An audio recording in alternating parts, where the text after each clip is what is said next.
अध्यक्ष महोदय, देश की अर्थव्यवस्था कई फैक्टर्स पर निर्भर करती है। हाल के दिनों में सरकार ने 2 बड़े ब्लंडर किए हैं जिनका बोझ आम जनता को उठाना पड़ रहा है।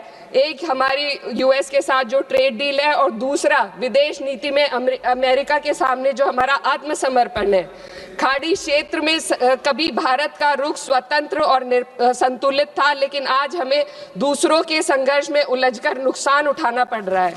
ईरान अमेरिका इजराइल विवाद में भारत एशिया का सबसे बड़ा नुकसान उठाने वाला देश बना है। चीन सस्ता तेल लेकर अपने नागरिकों को राहत दे रहा है, जबकि हमारे यहाँ एलपीजी और पेट्रोल की कीमतें लगातार बढ़ती जा रही है। ईरान जैसे पुराने मित्र के कठिन समय में हम खुलकर समर्थन नहीं कर सके और आज गैस आपूर्ति के लिए बार बार अनुरोध करना पड़ रहा है। विदेश नीति साहस और स्पष्टता से चलती है। इसको ईरान के शहीद supreme leader Ayatollah Ali Khamenei ji ने अपनी शहादत से साबित किया। 36 साल की उम्र के लीडर ने कभी 56 इंच की छाती का दावा नहीं किया, बल्कि जब जरूरत पड़ी तो अमेरिका के सामने झुकने की बजाय उन्होंने शहादत को गले लगाना पसंद किया। लचर विदेश नीति ने देश को महंगाई और आपूर्ति के संकट की दहलीज पर लाकर खड़ा कर दिया है। सरकार कहती है भंडार पर्याप्त है, तो कीमतें क्यों लगातार बढ़ती जा रही है। अमेरिका के साथ जो हाल है वह व्यापार समझौता भी यही बताता है। आज भारत अमेरिका के साथ $40 बिलियन का ट्रेड सरप्लस रखता है, लेकिन इस समझौते के बाद हमें हर साल $100 बिलियन का आयात करना पड़ेगा। इससे सरप्लस घाटे में बदल जाएगा। इस ट्रेड डील ने देश के किसानों को अमेरिका के अमीर किसानों के हाथों बेच दिया है। अगर ट्रेड डील करनी ही थी तो पहले देश के किसानों को अमेरिकी किसानों की तरह भारी सब्सिडी देते, उन्हें तैयार करते और फिर ट्रेड डील करते। यह तो वैसा है जैसे दौड़ में किसी के हाथ पैर जंजीरों से बांध दिए गए और फिर कहा जाए अब दौड़ कर दिखाओ। हमारे किसानों के हाथ पैर महंगी यूरिया, महंगी बिजली और महंगे कृषि यंत्रों से बंधे हुए हैं। अध्यक्ष महोदय, फाइनेंस बिल पर बात हो और महंगाई पर बात ना हो तो आम लोगों के साथ अन्याय है। आम आदमी के लिए रोजमर्रा के खर्चे महंगे होते जा रहे हैं। एलपीजी, स्वास्थ्य और शिक्षा की महंगाई सबसे अधिक है। सरकार 2025 में महंगाई को 1.7% बताती है।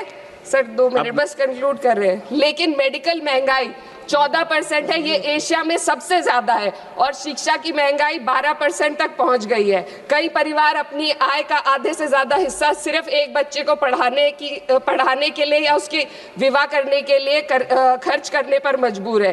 पिछले बजट में वित्त मंत्री ने एम्प्लॉयमेंट लिंक्ड इंसेंटिव स्कीम की घोषणा की थी। उम्मीद थी इससे 4 करोड़ नौकरियां बढ़ेंगी। 2 लाख करोड़ का बजट भी दिया गया, लेकिन ये योजना एक भी युवा को नौकरी देने में असफल रही। इसी तरीके से पीएम इंटर्नशिप स्कीम का हाल भी यही है। 1.6 लाख का ऑफर दिया गया। Sir 2 minute. 16,000 युवाओं ने ज्वाइन किया, आधे से ज्यादा बीच में छोड़कर चले गए और अंत में सिर्फ 95 युवाओं को नौकरी मिली। सरकार ने चुपचाप इसका बजट 95% घटा दिया। जब आप हेडलाइन मैनेजमेंट, दिखावा और लोगों को बेवकूफ बनाने के लिए स्कीम बनाते हैं तो उसका हश्र यही होता है। मैं अंत में किसानों की बात करना चाहती हूँ। ग्रामीण विकास और कृषि कल्याण पर देश की पीढ़ी आबादी निर्भर है। इस मंत्रालय का पिछले वर्ष का बजट सरकार खर्च ही नहीं कर पाई। 53,000 करोड़ ग्रामीण विकास और 7,000 करोड़ कृषि कल्याण के लिए बेकार पड़ा रहा।